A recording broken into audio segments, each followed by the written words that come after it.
Alright, in this video we got a Range Rover Sport 2008 model with the diesel engine. It's got these big brakes on it, and the first thing you want to do is remove this screw, and it is a Torx bit or a hex bit to get it out. From there you're going to want to use a punch to knock out these two pins holding in the brake pads. You just take that punch and push them out and then remove that retainer. From there you're going to want to make sure you disconnect the brake wear sensor. This brake wear sensor was damaged, so it is going to be replaced either way. Then when you've done that, you're going to want to compress the pistons a little bit back in, so we're going to be changing the pads and rotors, so we're not too worried about damaging anything. These pads have a decent amount of meat on them, but the customer supplied some new pads and rotors, so we are going to be changing them. Once you have removed those pads, you can remove the two bolts from the back using a 21mm multi-point socket. Once you've done that, you can use whatever other tool to get in there and remove these two bolts. Once you have removed those bolts, you can remove everything. From there, we're going to be doing a very good clean.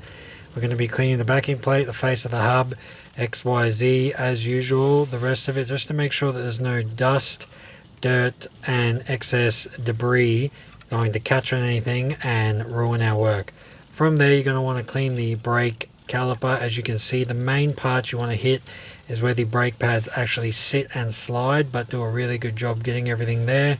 And also spray the brake caliper with some brake clean. From there, you need to compress these pistons in. I'm just using a circlip pliers to push these two pads together, and then I can reinstall this rotor.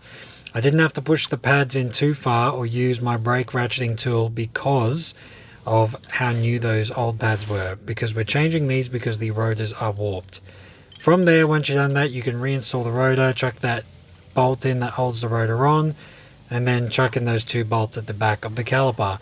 Then you're going to want to install these brake pads, and the way you're going to want to do this is chuck a little bit of grease on the back of them and on the ends of them.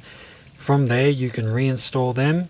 Once you have reinstalled them, you can reinstall these two pins that hold the brake pads in. The way you want to do this is give them a clean and then chuck a tiny bit, and I mean a small film of grease on them. And then when you've done that, you can reinstall that backing plate or a liner, whatever you want to call it. And then once you've put that liner in, you can put that second pin in, and everything should go in pretty well. Tap the pins in with a hammer. Be careful not to hit the caliper. And then from there, once you have knocked it all in, you can use a little punch to push it the rest of the way. From there, replace this brake wear sensor because the old one was broken and you want to install the new one.